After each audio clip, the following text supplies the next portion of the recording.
నమస్తే శ్రీ మాత్రే నమః శ్రీ గురుభ్యో నమః. జూలై నెల 9వ తారీఖు 2025 బుధవారం నాటి పంచాంగం ప్రకారము శ్రీ విశ్వావసునామ సంవత్సరం ఉత్తరాయణం గ్రీష్మ ఋతువు ఆషాఢమాసం శుక్లపక్షం.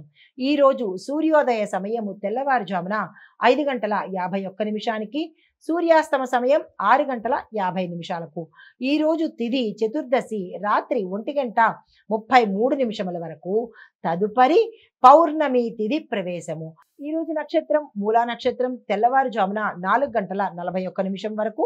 తదుపరి పూర్వాషాఢ నక్షత్ర ప్రవేశము. ఈ రోజు వర్జము తెల్లవారుజామున 3:07 నుంచి 4:49 వరకు.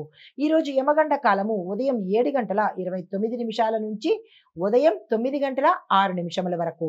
బ్రహ్మముహూర్త సమయం తెల్లవారుజామున 4:15 నుంచి తెల్లవారుజామున 5:03 వరకు.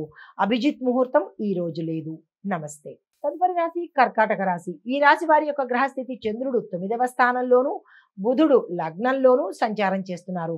ఈ సంచారం యొక్క ఫలితాలు యాత్రలు శుభప్రదంగాను ఫలప్రదంగాను దిగ్విజయంగాను జరుగుతాయి.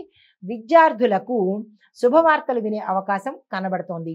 పరిహారంగా సోమవారం రోజు శివుడికి అర్చన చేయడం అభిషేకం చేయడంతో పాటు చంద్రుడికి పాలను నివేదన చేసినట్టయితే సానుకూలమైన ఫలితాలు పొందుతారు. నమస్తే. తదుపరి రాశి సింహరాశి. ఈ రాశి వారి యొక్క గ్రహస్థితి చంద్రుడు 8లోను సూర్యుడు 11వ ఇంట సంచారం చేస్తున్నారు. ఈ సంచార ఫలితాలు ఆరోగ్యపరంగా అప్రమత్తంగా ఉండవలసిన పరిస్థితి. పాత విషయాలు తిరిగి మళ్ళా కలతలను రేపే అవకాశం కనబడుతోంది. జాగ్రత్తలు తీసుకోండి. పరిహారంగా ఎర్రని వస్త్రాలను దానం చేస్తూ సూర్యుడికి సంబంధించిన ఏదైనా ఒక పారాయణ కనుక చేసినట్టయితే కొంత సానుకూలమైన ఫలితాలు పొందుతారు. నమస్తే. తదుపరి రాశి కన్యా రాశి. ఈ రాశి వారి యొక్క గ్రహస్థితి చంద్రుడు 7వ స్థానంలోను బుధుడు 11వ స్థానంలోను సంచారం చేయడం వల్ల దాంపత్య జీవితంలో శాంతి నెలకొంటుంది. వ్యాపార సంబంధాలు మెరుగవుతాయి. పెట్టుబడులకు అనువైన సమయము. మీకు చెప్పదగిన పరిహారము విష్ణు పూజ చేసుకోవడంతో పాటుగా పసుపుతో గణపతిని చేసి పసుపుతో స్వామివారిని కనుక అర్చన చేసినట్టయితే విశేషమైన ఫలితాలు పొందుతారు. నమస్తే.